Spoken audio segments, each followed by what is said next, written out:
So how does someone like Ray Dalio, the founder of the world's largest hedge fund, become one of the most successful investors in history? You'd probably think he's some kind of genius who just knows all the answers. But if you ask Dalio himself, he'd tell you the secret is the exact opposite. It all starts with admitting that you're, well, a stupid person. And believe me, he's not just being humble here. This one quote right here is the key that unlocks his entire philosophy. Dalio truly believes that the single biggest thing holding us back is our own ego, our own blind spots. His whole journey is about fighting a simple, unavoidable fact. Compared to what we need to know to make great decisions, we actually know next to nothing. Okay, so if you're fundamentally ignorant, how are you supposed to navigate the world? Dalio's answer is to build your life on a foundation of principles. And these aren't just, fuzzy, feel-good ideas. We're talking about clear, written-down rules for dealing with reality, rules that are forged in the fire of experience and, especially, painful mistakes. But to really get these principles, you first have to understand the journey that created them. And that story doesn't start with humility. Oh no. It starts with the bold, maybe even reckless confidence of a young guy who just loved the thrill of the market. Dalio was wired differently right from the start. I mean, at just 12 years old, he's taking the money he earned as a golf caddy and throwing it into the stock market. He saw these huge economic shifts happen right in front of him and was so dead set on doing things his own way that he started his own firm right out of his 2-bedroom apartment. And his very first stock pick? A total home run. It tripled his money. But here's the kicker. It wasn't skill. It was pure dumb luck. The airline was about to go bankrupt, but then another company swooped in and bought it. For a 12-year-old kid, though, that lucky break was everything. He was hooked for life. And yeah, he was never going to last long as an employee. He had this independent, let's just call it rebellious streak that was a little too strong. After getting fired from a job for, get this, punching his boss, he figured, okay, the only way this is going to work is if I'm my own boss. That way, nobody can tell him what to do. So all this early success and this maverick attitude, it kind of went to his head. It bred this dangerous level of confidence. He really thought he had the markets all figured out. And that supreme self-assurance was about to lead him straight off a cliff to a moment of absolute, total ruin. By 1982, Dalio wasn't just confident anymore. He was arrogant. He goes on national television and predicts a full-blown economic depression with, and I quote, absolute certainty. He was all in. He bet his entire company, his reputation, everything on a massive market collapse. Now, to be fair, you can kind of see why he thought that. If you look at the data, the markets were just pure chaos. Short-term interest rates were bouncing around more wildly than ever before in history. And it wasn't just short-term stuff. The whole bond market looked like it was on a knife's edge. Everything was reinforcing his belief that a huge crash was the only thing that could possibly happen next. You had gold, the ultimate safe haven asset, spiking like crazy. Every single indicator he was looking at was screaming disaster. He had a logical case, and he was completely sure he was right. But he was wrong. And not just a little wrong, he was so spectacularly, painfully wrong, it's actually hard to wrap your head around it. The market didn't crash. Instead, the U.S. economy took off like a rocket on one of the greatest bull runs in history.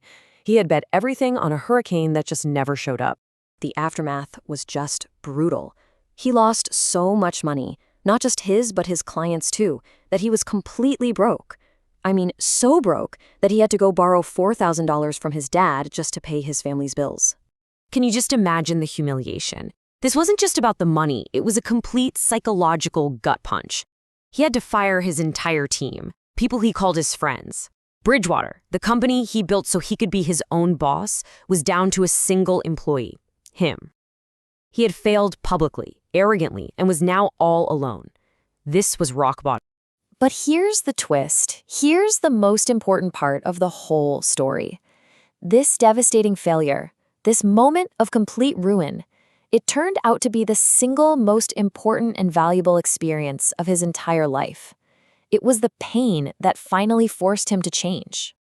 He finally realized his biggest enemy was his own conviction. That failure forced him to make a fundamental shift in his thinking.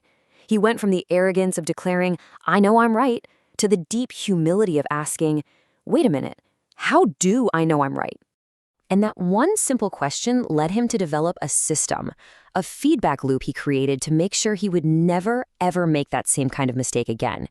It's basically a process for turning horrible, painful failures into actual progress. This 5-step process became his new Bible. It's this relentless cycle. You set a big goal, you inevitably hit a wall and fail painfully. Then you diagnose exactly why you failed, no ego allowed. From that diagnosis, you design a principle to keep it from happening again, and then you push through to even bigger goals. In his words, it's simple. Pain plus reflection equals progress. He used this whole new philosophy to rebuild Bridgewater from the ground up, creating what he calls an idea meritocracy. What's the goal? To get past everyone's ego and just find the best answers, period. He did that by encouraging thoughtful disagreement, by surrounding himself with smart, independent thinkers who would challenge him and stress test every single idea. So, from the ashes of his greatest failure, he forged these core principles that would eventually make Bridgewater the most successful hedge fund in the world. He learned to actively look for people who disagreed with him, to embrace the fact that he didn't know everything, to build systems that were smarter than his own emotions, and, most importantly, to never again bet the farm on a single idea. So, Dalio's incredible story, from the brink of bankruptcy to becoming a billionaire, it really offers a powerful lesson for all of us. And this is the key takeaway. It's not really about investing. It's about how to approach life itself. His ultimate message is this: you can't just copy someone else's rules for living. We each have to go on our own journey. We have to face reality head on, learn from our own painful mistakes, and consciously decide what principles are going to guide us toward our goals. It's about building your own personal algorithm for success. And that brings us to the final and most important question. It's for you. It's so easy to just go through life on autopilot, right? Just reacting to whatever comes our way. But Dalio's story is a challenge to be more deliberate, to actually stop, think, and maybe even write down the fundamental rules that we live by. So, what principles guide your decisions?